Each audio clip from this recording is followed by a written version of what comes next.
Bismillahirrahmanirrahim. Assalamualaikum warahmatullahi wabarakatuh. Perkenalkan, nama saya Endang Lusida, mahasiswa semester 8 Universitas Aisyah Yogyakarta, Fakultas Ilmu Kesehatan Prodi Sarjana Terapan Kebidanan. Hari ini kita akan membahas soal kasus persalinan bimbingan Ibu Fitria, siswi utami SST MNS.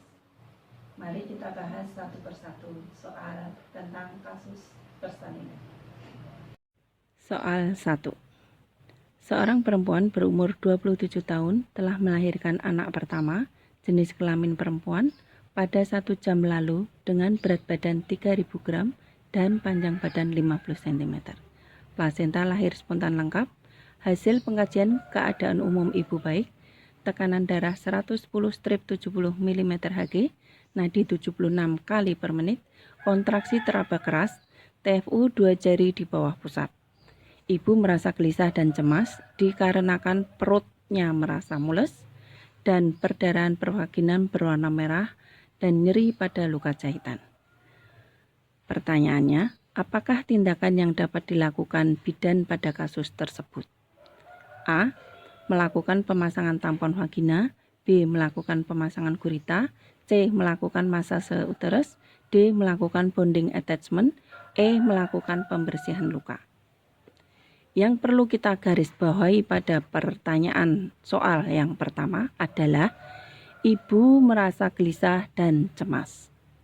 Asuhan kebidanan yang diberikan untuk mengurangi kegelisahan dan kecemasan ibu adalah dengan melakukan bonding attachment.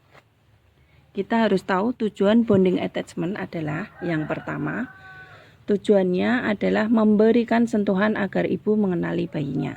Yang kedua, kontak mata antara ibu dan bayi untuk mengungkapkan rasa kasih sayang. Tujuan yang ketiga, ibu mendengar dan merespon suara bayinya. Yang keempat, ibu terbiasa mencium aroma anaknya yang unik. Tujuan yang kelima adalah komunikasi efektif antara ibu dan bayi.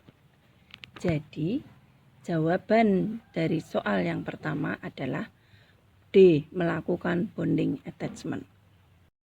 Soal yang kedua, seorang perempuan dengan G3P1A1 datang ke bidan pada pukul 10 dengan keluhan merasakan kenceng-kenceng secara teratur, ibu merasa ingin meneran. Hasil pemeriksaan menunjukkan pembukaan telah lengkap dengan ketuban masih utuh, kepala turun di hold 3 dengan JJJ 140 kali per menit. Kontraksinya selama 10 menit 3 kali selama 45 detik. Apakah tindakan yang tepat dilakukan oleh bidan pada kasus tersebut? A. Pemeriksaan dalam, B. Pemecah ketubannya dipecah, C. Memimpin persalinan, D. Merujuk ke rumah sakit, atau E. Menganjurkan tiduran. Perlu kita garis bawahi pembahasan soal yang kedua adalah ibu merasa ingin meneran. Pembukaan sudah lengkap. Gejala kala 2 perlu kita ketahui adalah 1. Perineum menonjol, vulva membuka, adanya tekanan dari anus, pengeluaran lendir serta darah dari vagina, kepala bayi turun ke dasar panggul, pembukaan telah lengkap. Pembahasan soal nomor 2. Yang betul adalah memimpin persalinan. Soal nomor 3. Seorang perempuan berumur 27 tahun dengan P1A0, anak hidup 1 baru saja melahirkan secara spontan, bayi lahir dengan menangis kuat. Pada kulit bayi nampak kemerahan, sedangkan plasentanya belum lahir. Tonus otot baik, fundus uteri masih setinggi pusat, uterus menjadi globuler dan terjadi semburan darah. Apakah tindakan yang tepat dilakukan oleh bidan pada kasus tersebut? Jawabannya A.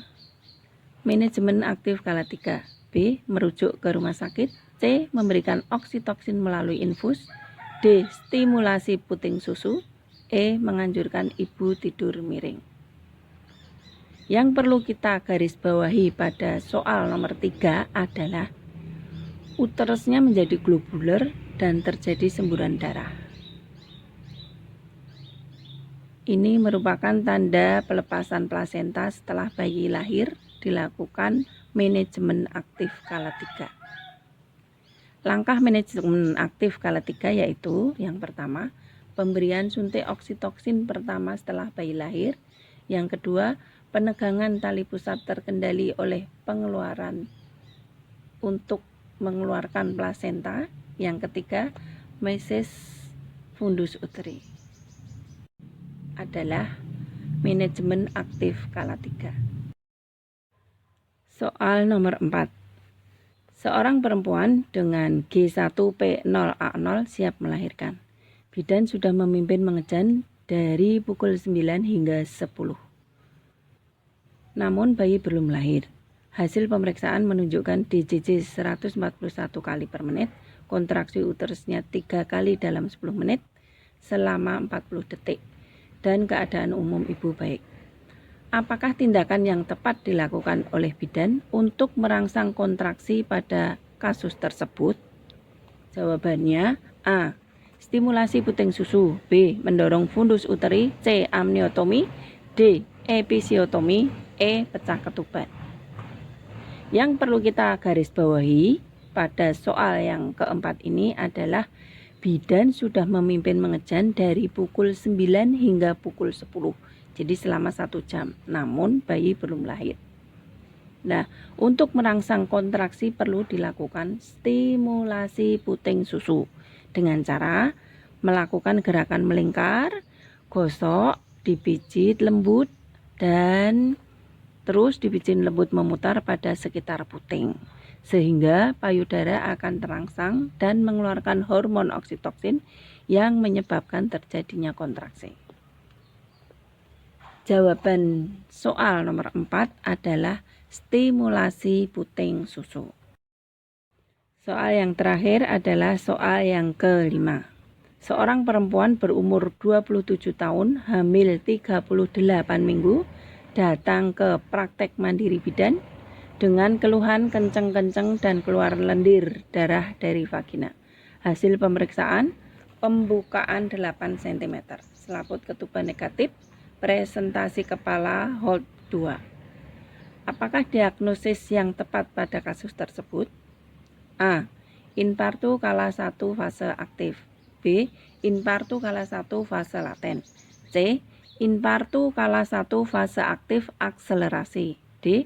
Infartu kala 1 fase deselerasi. E. Infartu kala 1 fase dilatasi maksimal. Yang perlu kita garis bawahi pada soal yang kelima ini adalah hasil pemeriksaannya 8 cm.